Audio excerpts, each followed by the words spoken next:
I was going to continue some more that we were mentioning regarding the general areas of competition, the 3D limits of simultaneous spatial occupancy by two or more entities, along with that other increasingly popular tune about how absolute freedom, if it did exist, if one occupant in a 3D situation could absolutely exercise freedom over what would be the competing occupants for that same space, such as our symbolic example of the cats finally absolutely overcome the birds.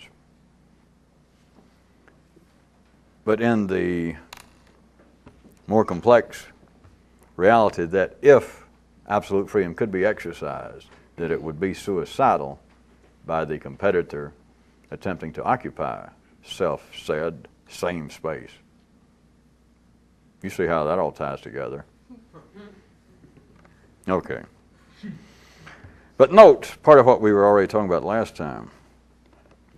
Besides my example, as ill-formed as it was biologically, zoologically, that cats do have more food than just birds. Do note that in the primary animal world on this planet, that it is not generally allowed, it is not permissible, things are not arranged in such a way that one necessary active creature has a single food source.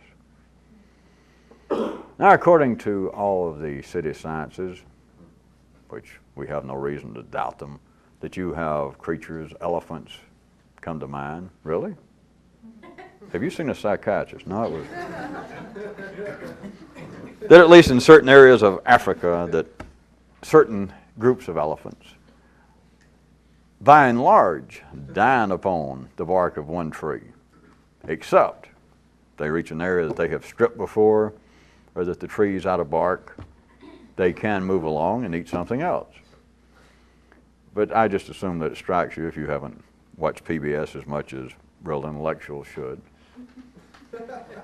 that you're aware of the fact, or it strikes you as correct, that life at that kind of level is not generally arranged to where one creature, one viable, necessary creature, is going to be confined to a single food source.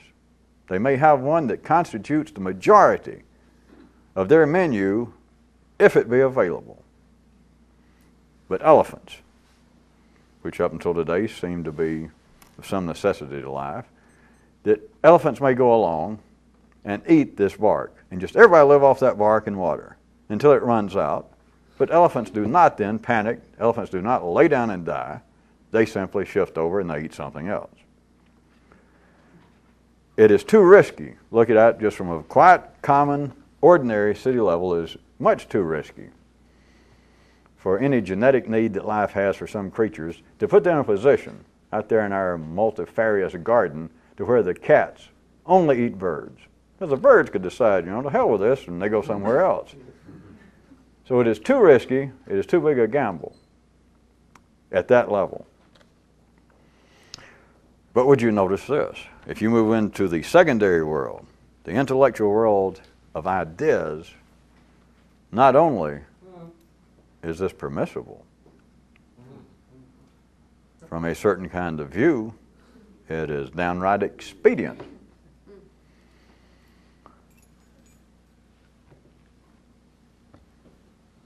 In particular, in any specific spatial locale that's alive, that's growing, it's active, you're going to have an immediately apparent, an immediately pertinent, no matter which side you're on, and an instantly unavoidable competition going on in the secondary world. And the competition, this unavoidable, pertinent, immediate, inescapable, active, driving dynamo, no matter what side you're on, is always apparently between what?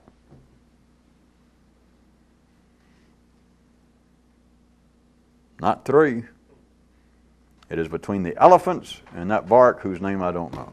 It is between the cats and the birds. It's not between the cats, the birds, and Alpo, the cats, the birds, and Alpo, and rodents. It will be between the cats and the birds. It will be between the elephants and the bark, trying to occupy the same space.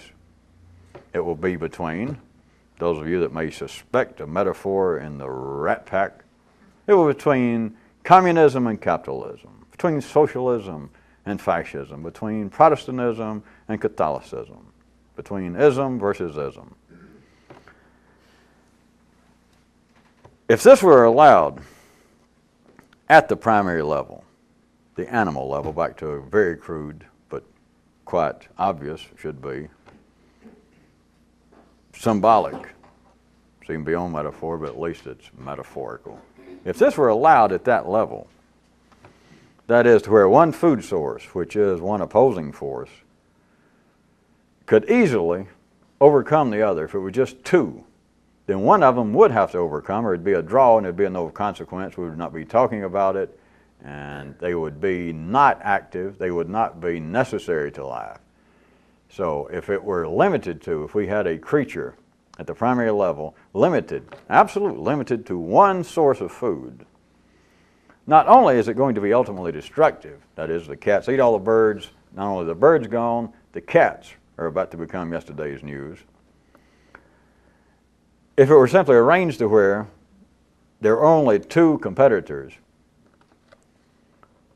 it would end up destroying all concerned, no matter who appeared to start out being the prey and who apparently was the predator. That apparently, of course, you would say, well, the birds, between birds and cats, birds are always going to win. Or if you get real slick, between elephants and bark, oh, give me a break. The elephant's always going to win. The bark's not going to suddenly be able to leap off trees and wrestle the elephants to the ground.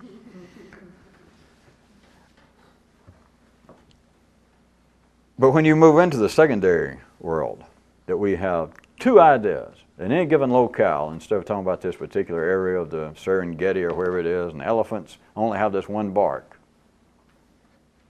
That cannot be allowed under active living conditions at the primary level. But in the secondary level, let's isolate it and pretend we're talking about some specific area somewhere, and it seems to be only capitalism and communism, or Islam and Judaism, anything you want, just take your picture. Now we know, anybody whose brain is percolating at all, you know that even under conditions that it seemed to be, if we're talking about East Germany a year ago, that listen, their whole idea, the competing ideas, what little they are, would be between communism and struggling, nascent democracies. But then if you got any kind of brain, you know, just to shut your irrelevant nervous system off, that somewhere in there was some reform socialist. Somewhere in there was some little splinter group that called, the Green Party was already bleeding over from Western Europe. There's probably the Purple Party. There was probably the Anti-Parrot Lovers Association. But note, for all intents and purposes, not because I say so, all you got to do is have some kind of feel for the nervous system in the history of man. What happens if we're taking this situation back to the secondary level, not the elephants and the trees, but some civilized area of humanity, the secondary world. And it's called a state, Yugoslavia, Czechoslovakia, anywhere, just use your own brain. Even though there will be more than two opposing competitors going on, it is the two that would seem to be the energy, the fuel that would drive the continuation, no matter who wins, of that group of people, of that elephant herd. Not the splinter groups. It's not that they're not relevant at all, because you've always got the matter of the E-force, the irrelevant poo going on, but just notice, for all intents and purposes, wherein at the primary level you could not have, assuming life wants the elephants to continue over in this place, it will not have things arranged at the primary level where the elephants only have one food source. Yet, moving that into a secondary level that is not that far removed and is not stretching the reality of the 6D operations into an area in the secondary world of quite literate, sophisticated people, it will have only two competitors. The idea that may appear to be in predominance, like the elephants, will only have one opposition, that is, one food source. It is not destructive, though. It is, in fact, a kind of exemplary operations of efficiency. I was not going to stay and stress this one particular aspect, but you should consider, as we've tried to take note before, how interesting, and it is actually informative, that one thing can be quite adequately and reasonably operationally put in words regarding something going on, it would be going on at the primary level if it could be described that way, such as the elephants or any creature in a single food source not being a tolerable situation. And at first, if you're following all these kinds of pictures at all, then whatever would be the kind of offspring from that, the outgrowth, the higher reaches of the limbs from the trunk and the roots of that kind of tree into the secondary world, has got to have some sort of parallel. That makes sense. And yet, time and again, if you see it a certain way, it does not make sense. Because it should be then, taken from that would just seem, don't let me make this too obtuse, try and stop me. That it is too risky just simply. Ordinary people would say it's nature's way of protecting herself. That it's too risky if she's got these creatures that she likes. She needs elephants. It's not to give them one single food source, because all kinds of things could happen. Bad crops one year. Locusts come in. Mother Nature forgot that she created these locusts, and they went away for a while, and she forgot about them. They came back this year, they ripped off all the trees or all the plants, and there were the elephants going, hey, what gives? We don't have anything to eat. So it is simply a matter of self-preservation. Don't put all of your elephants in one basket. Every farmer knows that. And so you would think, well, all right, same. Same is true if we're going to look at the secondary world, as we have been wont to call it. Flowering from that, the world of the intellect, that would also be true for nature to protect these fine thoughts that it has via man, for these thoughts to flourish, these elephants to stay nice and healthy and flabby. They're not flabby. Then, these ideas, if we're trying to carry this parallel, have got to have some kind of food source, something that they bounce off of, but some kind of food source. And so, nature surely would not just have one food source for the intellect, because that too would be too risky. Ha ha! See, that's why Mother Nature is smarter than you are. Even people in the city say that they've got no idea what the hell Mother Nature is. But even they will say, yes, how true. That is when they're sick. It's not true. It's not just the opposite. But it is a form of efficiency that if you had followed the first part, you would find to be unexpected, based upon nothing that's very extreme for me to point out that nature, life, does not ordinarily provide that one creature only has a single food source. And you would just assume, as soon as I hinted the direction it was going to take verbally, that if we're going into the world of the intellect, there's got to be a kind of parallel. The efficiency is in a place that is normally looked at by ordinary intellects as being highly suspect. I can put it worse, but let me say that. That would not be looked at as being a mode of efficiency.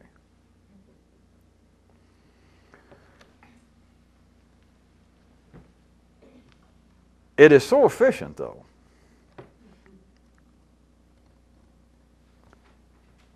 to have the intellect, to have an idea, to have a series of ideas, a system of apparent ideas, theories, philosophies, it's all the same.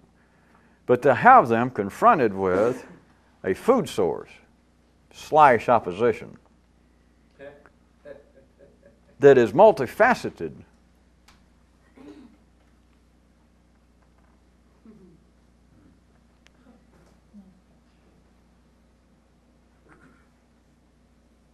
I'm hesitating to keep saying either efficient or non-efficient, because we have bypassed, surely some of you can see, the real idea that's at the animal level, the physical level, of whether it would be the most efficiency or whether it is too risky.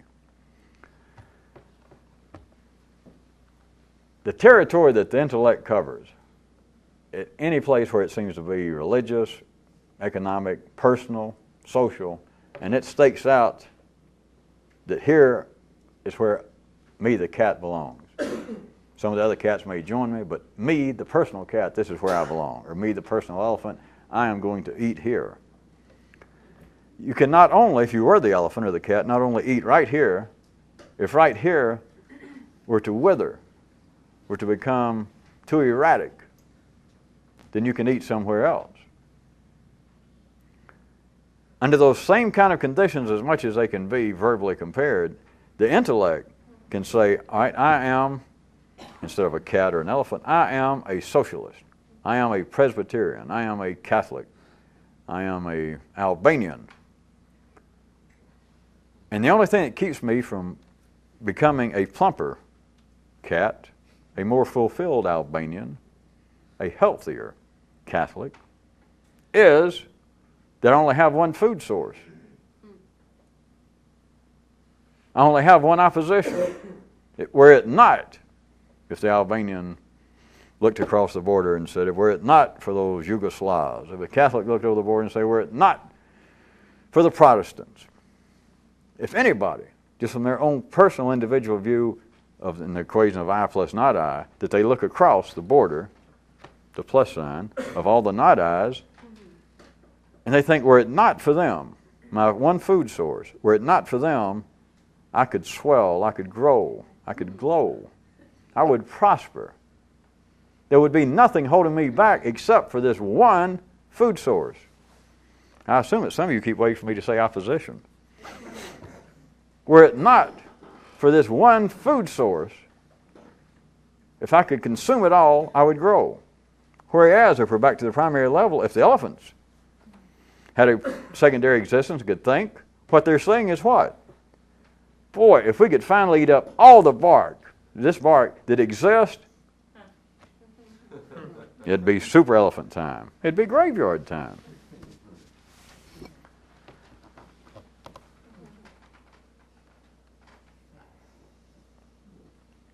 Since some of you already caught on, but you notice the slippery trick that we tried to play on you, of slipping in and making it suddenly the term, using it synonymously, the term single food source with the word competitor, which they obviously are not the same thing. They're just as obviously not even related. But even if they were, then the relationship would be one of a polarized opposition, because as I said, they're not related. I'll stand by that for a second. But if they were related, they're sure as hell not the same thing. I mean, how in the hell, where do you get off trying to use them synonymous with it? A single food source is synonymous with a competitor. Give me a break. So they're obviously not synonymous, and they're not even related. But if they were, they certainly wouldn't be synonymous. They'd be anonymous. Except for this. All of that was a bunch of baloney. How could your food source be a competitor? I'll grant you this. At the primary level, if anybody wants to hang around there, at the primary level, I'll grant you this, that would have a hard time making a snap commemorating the great state of North Carolina. It'd be very hard to get that thing off the sand dunes even with a brisk tailwind. In other words, you cannot, at the primary level, make do. Sell any booklets, get anybody into your tent by saying that one's sole food source could also is synonymous with one's competitor. What you eat cannot be your own competition. Well, let's see. Have we finally painted ourselves into that proverbial, inescapable corner? If you live in the 3D world, no problem, sure. But I don't know why you waited this long to get yourself in a 3D corner. from which there is no escape. But all 3D corners are simply, as you recall, aftershock manifestations of unknown six-dimensional operations. So the impossibility of there being any operational similarity between a single food source and a competitor. But if there were, it would have to be in a kind of polarized opposition. Leave that at the 3D level, because that's true enough.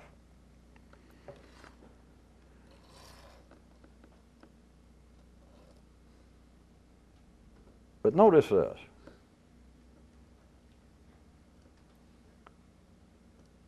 In the secondary world of ideas, man's intellect is so charged as to deny the existence of an expression of a human trait that is dissimilar to his own. Deny it. No one thinks we changed the subject yet, have we? We're still talking about the incongruity, the dumbness of even trying to make the term single food source and the word competitor synonymous.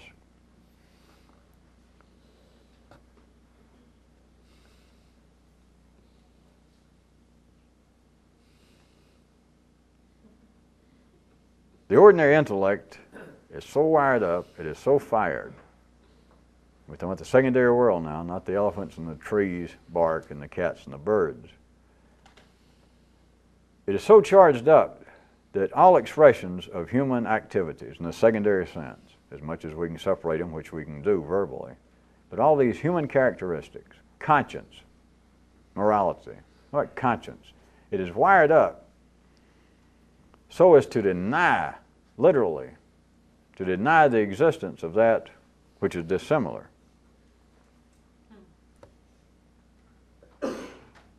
If you can imagine, for those of you that want it really get sticky as we try to get more fluid, can you imagine the elephants denying the tree bark because of some imagined intellectual disagreement? But back to something serious. The intellect is so wired up that it has no choice under ordinary conditions but to absolutely deny expressions of human characteristics, human traits that are dissimilar to its own, such as standing here across the border, one intellect can be the leader, a leading thinker of this one group, will say, my competitors, cum potential enemies, but my competitors have no conscience. Rather than registering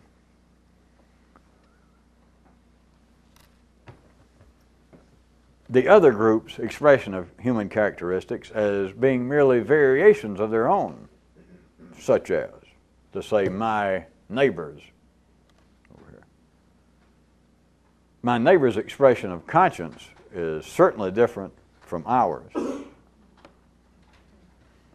I know as well as you do that even in a North American garden you might find one or two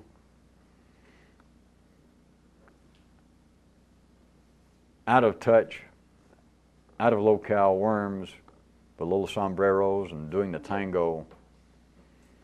But inside the garden, inside the locale to where this has any significance whatsoever, you do not have prevailing voices that would say, well, wait a minute, there is some validity. Our neighbors are not sans conscience whatsoever. Now, there are always little voices around that may say that, little voices of reason and enlightenment. But how is the world primarily propelled? It is propelled. It's not an institutional flaw, and it is not some organized evil.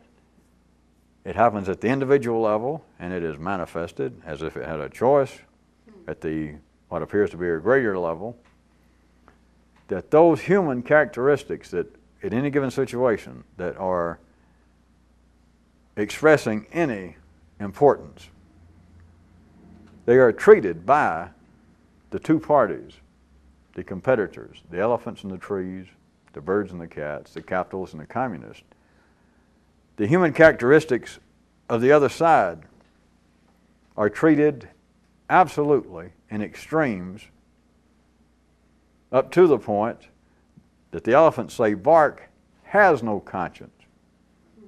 Birds say cats have no morality. Not they got to have some sense of conscience, but it obviously is not the same as us birds.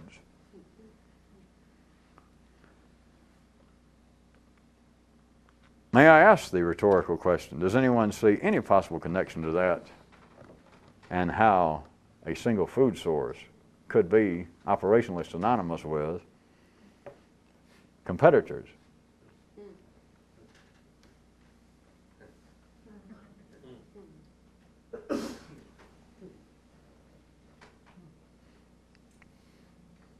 Should we press on?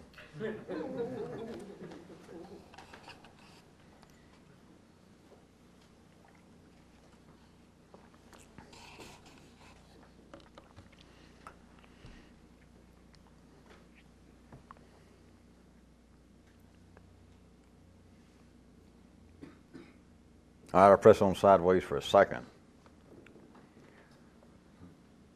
It is literally, tangibly foolishness to tell the ordinary old intellect that in any way a single food source, that this bark of that particular tree in any way could be a competitor to an elephant. If there was any connection, it's got to be almost the opposite, that the bark is no competition, it's food. You can't call food competition. You cannot say the man is sitting there looking at an order of hash browns and look at it as being his competition. He is about to eat it. It's not even in question. There's no doubt, no possibility that those home fries are going to leap off the plate in conjunction, even perhaps with some chopped onions, and wrestle this man to the ground and mug him, take his date. It's just silly. Except for this.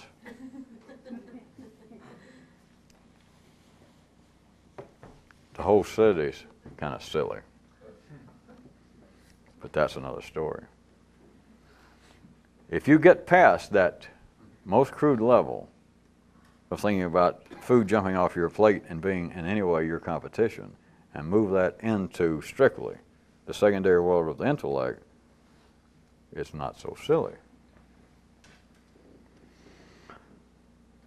If you're going to back up for a second, we can say, well, it's silly for me to even start it off and to try and point out that conflicting ideas, communism versus capitalism, the nationalistic feelings of the Georgians against the Ukrainians, to say that one of those is any potential food for the other. See, I did that 30 minutes ago, and nobody stood up and says, I've got to say a word for reason or else leave the room. That you cannot say that one's food for the other. You can't. They are in opposition to one another. Yes?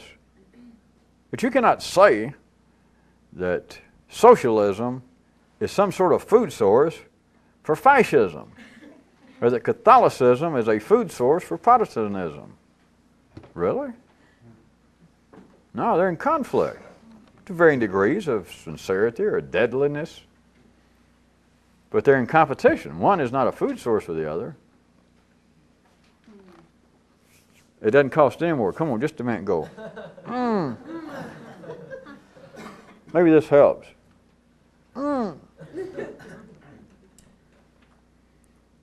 There's no doubt that the potatoes cannot be seen at what would be a primary level as being any potential competition to the diner about to consume them. But if you go into the secondary world where you have ideas, you have a communist sitting there looking at a plate of fascist ideas. And to say, you mean that's food? It's competition, but you've twisted it around now, because now, if we're going to take this metaphor and he now has a plate full of fascist ideas, they might jump out and they might get him. Tut, tut, tut.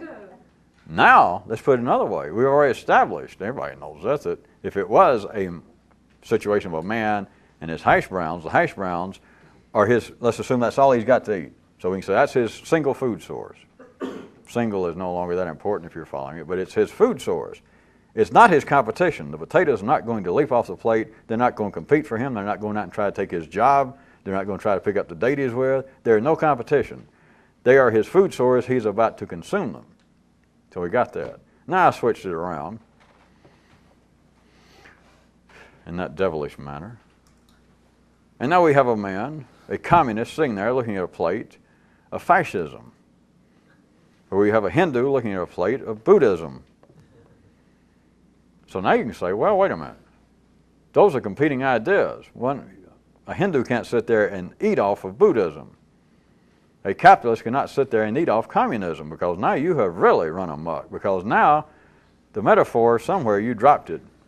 Because now it is possible. If you'd left it like you started to begin with, that they're in competition, and if you're going to say a communist has got a plate full of fascism, now you're right. The fascism might leap off the plate. But notice, as you people forced me to do, it'd been easy enough to take the metaphor and done it like that.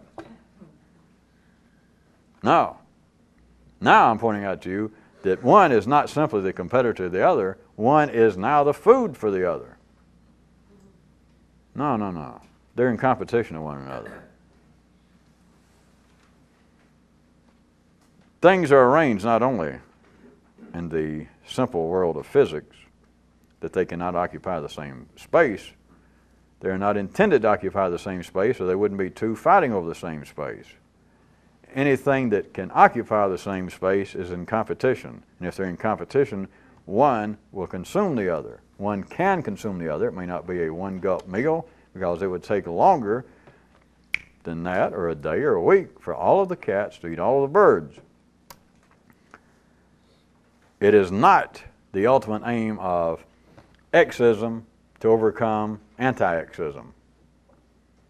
And yet everything is arranged in the human intellect to say that it is. Assuming that your primary vocation or avocation in life was to be an X, to be a German, to be a Presbyterian, to be a communist, then you have got some opposition, or else whatever your hobby was, of being a Italian or a Hindu or a capitalist, that it is at least going through a recession, a slow period. There has got to be some active opposition. You're sitting there at the table with your plate, and it's either empty, or it's real cold oatmeal, and it's even grayer than usual. There's no sugar, no nothing, and there you sit. That would be the wherever you are, that there you sit in the land of Kiwiville, and all of your neighbors have left. They've all deserted the island. Most of them are sick. You have your own religion, and it turns out the people over there, they've abandoned their religion. Many people's idea of paradise. Many people's earlier idea of Tahiti, before the French and a bunch of dentists went over there. If there is no active opposition going on, then there is no one food source attempting to eat the other one. It is a man sitting there at a table with his plate, and like I said, fill it in yourself. It's either empty, or it's sitting there, and it's like, Jesus, Holy Mother, cold oatmeal again. It might as well be empty. It is not active, it is not vivacious. But if it is, if whatever your vocation is, whatever your neighborhood in the city is, however you, and it doesn't matter, however your intellect is wired up, that when somebody jumps out and says, all right, either give me all your money or tell me what kind of guy you are. And you go, well, I'm a middle-aged, white Protestant Italian. or I'm a whatever. That's the kind of guy you are. That's your particular neighborhood. If your neighborhood is not in some kind of continuing, simmering gang warfare with another neighborhood, then your neighborhood is cold oatmeal. Your neighborhood may be, unknowingly, sniffing after the trail of dinosaurs. You may be cold oatmeal, you may get warmed back up, but at that particular time, if you're not being threatened, if you do not feel like that someone, somewhere, that there's a gang of cats looking at you like you are plump sparrows, then your vocation, your enthusiasm, is not operating at optimum level. Your feeling about what kind of guy you are up here is pretty dull. So you have got to have that arrangement. And yet everything in the intellect is wired up to believe that when the arrangement is perking, that it is the Irish Catholics against the Irish Protestants, whoever, the Azerbaijans against the Armenians, that what this is, and to them, of course, at that level, at a physical level, it may be true dog eat dog, cat after birds, birds getting armed. It may be do or die. The people are dying physically over it. And their intellect, if they were questioned, if you asked such a dumb question, they didn't shoot you, assuming they were armed, and said, well, do you actually want to overcome the blanks, the cats, do you elephants actually, are you going to finally, just once and for all, take care of all of those ill-tempered trees, all of that untoward bark that they so rudely display? The elephants, the Presbyterians, the Catholics, the Italians, whoever your neighborhood was, would say, are you nuts? Our life would be complete, not just physically. Our life would be complete where a human can get complete. It's not down here. We've already been through that. You can have all the fun you can have. But insofar as some additional completion, you cannot do it by building muscles, by taking a private part extender, by running, losing, gaining weight. The only place that you can extend that touches the place that people actually itch is here. Then the question that we're talking about, if your competitors, if those naughty Italian communist Catholics could be overcome by us right-thinking Greek capitalist neo-Buddhist, would that be satisfaction? Would your life be complete if they did not shoot you, laugh you out of the whole room? The answer certainly is yes. Not because of their erroneous view. That is the way the intellect is wired up. And it's not true. But notice how strong it is where I started this attempted example. It is wired up so strong that those in the middle class of any neighborhood, the middle of the bell curve, cannot even engage in any kind of shades of variation. Even though you can take an individual aside and say, wait a minute, your leaders are out there. For my birthday, would somebody allow me to take the word metaphor and finally just dispose of it? Because that's one reason I let that little story tonight, the story that didn't make the tape, that metaphors that need, if you got to explain metaphors, they're directed toward the wrong audience, semicolon. And metaphors that do not need to be explained have no audience. So I ask for a gift that cannot be given.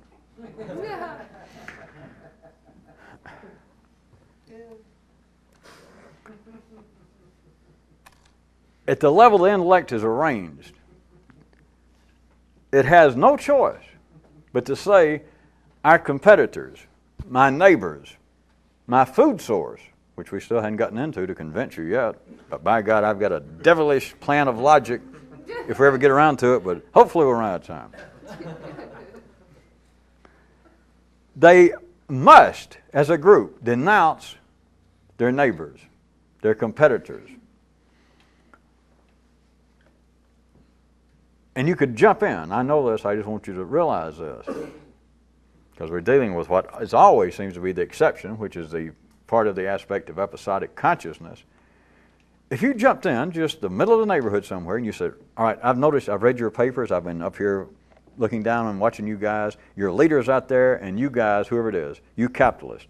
You're out there, and you're leaders, and you guys are out in the streets going, yeah, yeah, yeah. You're denouncing, without exception, communists. Yes, they're the scourge of the earth. I mean, if I was religious, I would say that it's demonically driven. They're against everything that's creative and blah, blah, blah, blah. And you say, well, wait a minute. Come over here.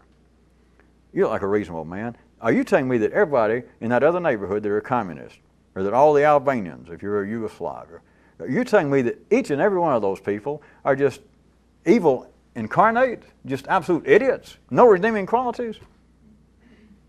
Well, no, I don't believe that.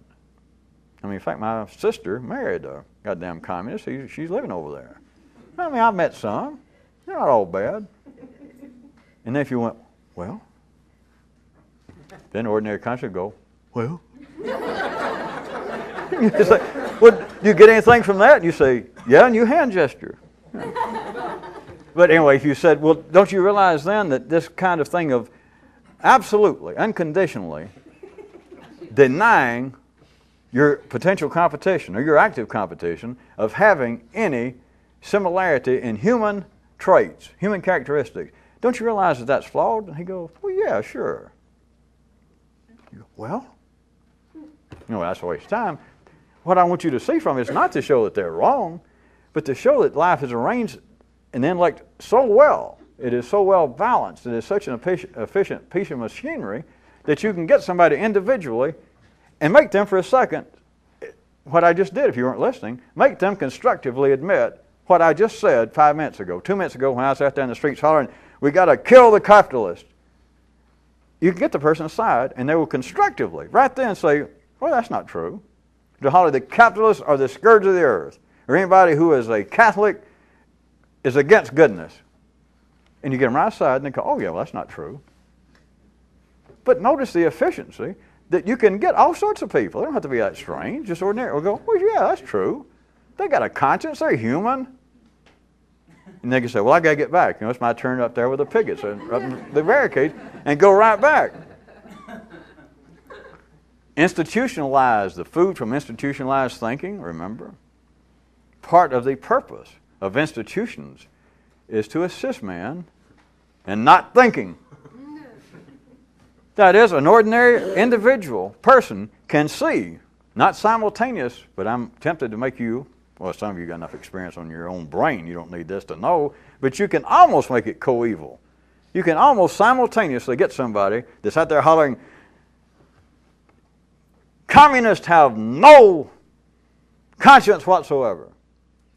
And they're all chanting, none, none, none, none. So you call this one guy over. You say, do you really believe that everybody over there, all those communists, all those Italians, all those Catholics, all those Jews, that they got no conscience? Well, no, I don't believe that. Well, I got to get back. And they run right back. It's almost simultaneous that is that they can see, that they could almost think. Life will almost allow the nervous system, that is three-dimensional, will almost allow. You get to the point for somebody to say, well, yes, this is my left hand, but now that you mention it, it is also my right. I got to go. They just can't quite get it that close together. That is, they can say, well, yeah, I know they got a conscience. I got to get back. Communists have no conscience. They can almost. Again, I bring it up for those of you that are taking an alpha at all, not to show that society is flawed or there's any trouble with what's going on in life. Contrary is to show the beauty that you can see yourself. Like me, always having to make hand gestures and be here and talk and take a bath. That things are arranged in such a way that it is operating not three-dimensionally simultaneously to the individual because they can't see it. But this is another example of how there is something coming on from a six-dimensional level that is inexplicable, unpredictable, unknown, but it manifests itself in such a way that that which would appear to be, if a 3D intelligence could see it, would appear to be that, hey, this is a man's left and right hand, and it can't be. Sure it can. It just can't be here. I almost had that. Yeah, almost. Almost counts. That's the only reason I suggest to you that life ever came up with a game of horseshoes. And so that every now and then people go, God, I almost had it. I almost understood that Einstein was right. Plus, I also understood that my brother-in-law told me he drank a lot and was bad to his children, which, of course, makes up for you not being able to understand Einstein's theories. No. You missed that one too. So that's why I laugh. Well, it's a short step from that. That's why I laugh. Invent the game of horseshoes. So that those that holler, I'm all in favor of religion, except it cramps my style. And you can holler, who's the closest? Well, that's not a ringer, but it's a leaner, so closeness counts in horseshoes. Closeness, if it got too close, which is not allowed, not horseshoes, but up here, what you got is serious brain problems. You would have institutions, which is another form of describing the apparent world out there, would no longer be assisting man in not thinking. They would be throwing ringers. But when you throw ringers, see, all somebody got to do is top it, and they get twice your points.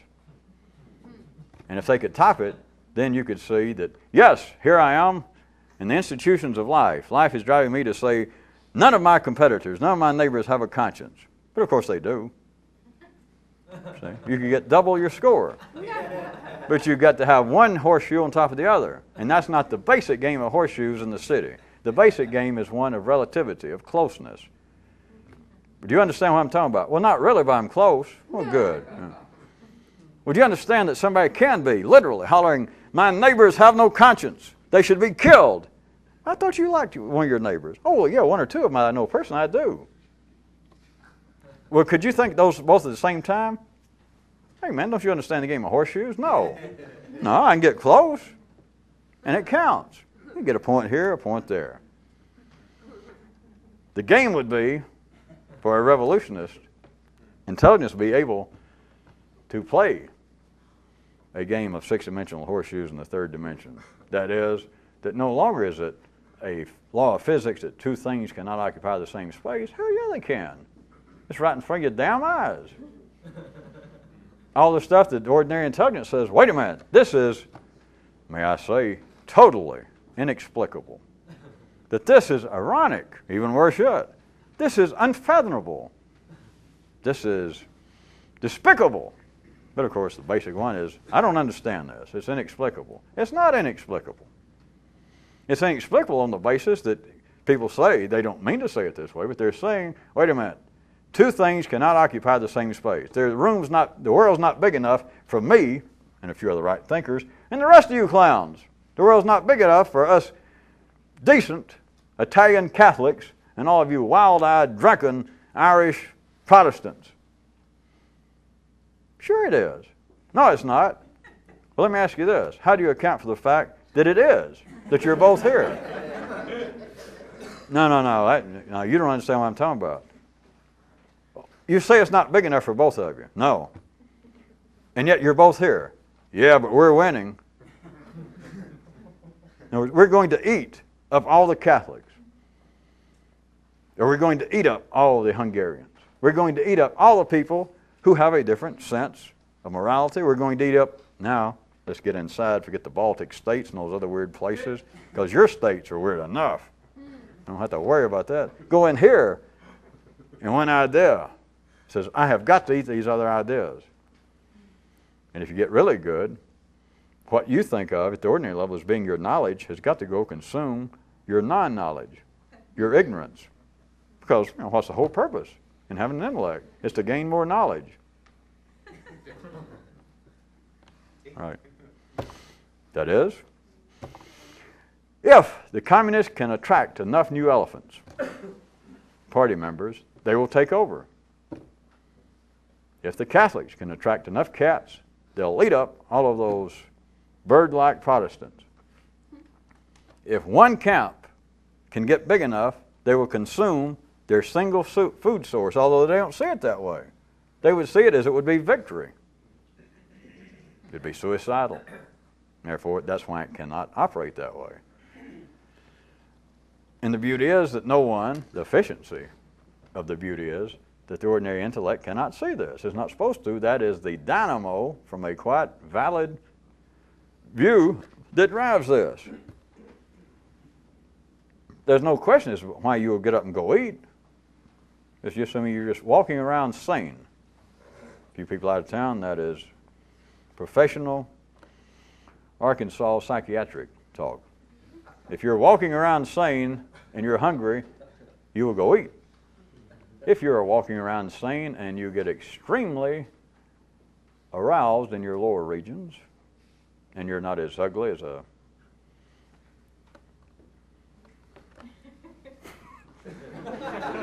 a farmer with bad habits, you will go out and you will seek the sexual companionship of an appropriate creature. And if you're cold, you will come in from out of the cold. And if you're hot, you'll come in from out of the hot. But, does that same range of sanity prevail here? And the city says, well, certainly. What do you think we are, fools? And I'm not going into that. But what are they doing? What does the ordinary intellect, what is it driven to do? If there's any kind of verbal parallel, which there is, now I'm taking the easy ones, I'm doing the obvious ones, it's just nobody's ever thought about it. But if they did, I'm just saying what the ordinary intellect would say. Now wait a minute, there's bad ideas. It's a shame that CCR disbanded. Instead of a bad moon rising, it's I've got bad ideas arising. And so the brain would think, well, I'll come in from these bad ideas. The same way that I'd come in from out of the cold. I'll come in from these bad ideas. And what does that do? The ordinary intellect said, well, it's the thoughts that shiver and run away live to think another day. It would seem to be a matter of self-preservation, and it's not. At the three-dimensional level it is, but you understand if you're trying to do something else, it is indeed, I hate to say it again, but I will, it is suicidal for any real thinking. Because it is not a competition between thoughts in here that, well, one of these need to win, which I'll repeat one more time. At the ordinary level, it is. This is insanity. If it made any sense at all, it'd be insane. But you do that one, we're out of time. At this level, you ask anybody, reasonably insane. In the city, well, wait a minute. The whole idea of having an intellect, being educated, trying to think on your own, yes, hurry up. I know the tape's running up. Well, they tell me, hurry up. All right. Not they, them. And it says, and I said, well, what's the idea of thought? Well, it's to improve thought. The same way that you would try to improve your body if you were a physical aficionado. Here, it's to improve your thoughts. You got some thoughts that are flabby, some that are weak, some that are partially true, some that are erroneous. And what you're trying to do is hone your thoughts into a lean, mean thinking machine. And so therefore, some of the thoughts must be done away with. Some thoughts they're just outgrown their usefulness. Some of the thoughts were never that stable to start with. And so there is a kind of competition, using my words back on me, kind of competition in here. But look at it. The competition is always on the basis of them understanding it, that you only got a sole food source.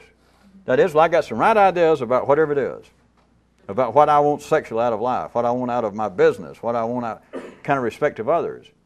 What's opposing you? You never look over the border and say, well, uh-oh, I'm confronted. There's a band of crazed Catholics. There's some Presbyterians on motorcycles. And there's some communists, and God almighty, they're nude. No. You look over the border, one thought looks over at its competition, and it's only one competition. And we don't have to go any further. Your right thought, the truth in any area, looks across the border, and it sees the non-truth. Morality looks over the border and sees non-morality. It does not see a variation. It would not be a competitor. But what you're seeing as the sole competitor, which is the only vibrant, alive form of competition, the communist must see the capitalist in one situation as being their sole enemy. Oh, they got other enemies, they're splinter groups, but fuck them. You know that. Our battle is against the capitalists. We overcome them, we got it made. Situation can change, move a little bit, and it'd be communist again. Same title, not the same group, but the same title. These communists, their competitors are what? Could be somebody else, fascist. Could be neo-communist, be retro-communist. But it's always, across the border, is one competitor, one serious competitor. The splinter groups forget it until they become the competitor. And then they're no longer splinter groups, but there's one competitor. When you move into here, you don't have to worry about titles and names and trying to figure out, is this a goddamn metaphor again? Here, any idea is a right idea, if you're in favor of it. Not my doing, not your doing. All right, you can take credit if you're that dumb. But you got an idea, and it's the right idea. It's a true idea, a true belief, a true opinion, anything. It looks across the border at its competition. Don't worry about a name. Don't worry about me picking out metaphors of Albanians and Chinese and Indians. And it looks across, and its only competition is wrong ideas. The truth only looks over, and it has one competitor, falsity. Goodness looks over the border and only has one competitor, evil. But back to where we started. If it could totally dominate, if it could become the winning competitor, what would it have done? It would have consumed its one and only food source. And it would be. And therefore it doesn't happen. Therefore it's not going to happen. And why are we bringing it up? Since it's not going to happen. For you to realize the dynamics that runs the ordinary intellect, and everywhere that it's made, not individually, institutionally, life-driven, everywhere that it's made to say is its goal. No matter what it is, if it's sane, if it's part of life's ordinary operations at any given time, whether it seems to be pointing in a spiritual direction, moral direction, artistic direction, whatever direction in which it is pointing, you need to see it. Take all your money. Don't even look at any of the other horses listed. Just put it on impossibility. Win, place, and show. And if it was beyond the third dimension, that'd be some other categories. But whatever the intellect has to look across the border and say, those are our competitors, it's saying we've got to go through them to get to where we need to be. Wherever that direction seems to be, you cannot get there. Whatever it is that the intellect says, if I could only think that, then I would have thought it all. You need to recognize the title of that tune. Is it off? Are we off the air? Can I tell them what I really think now? We're out of tape.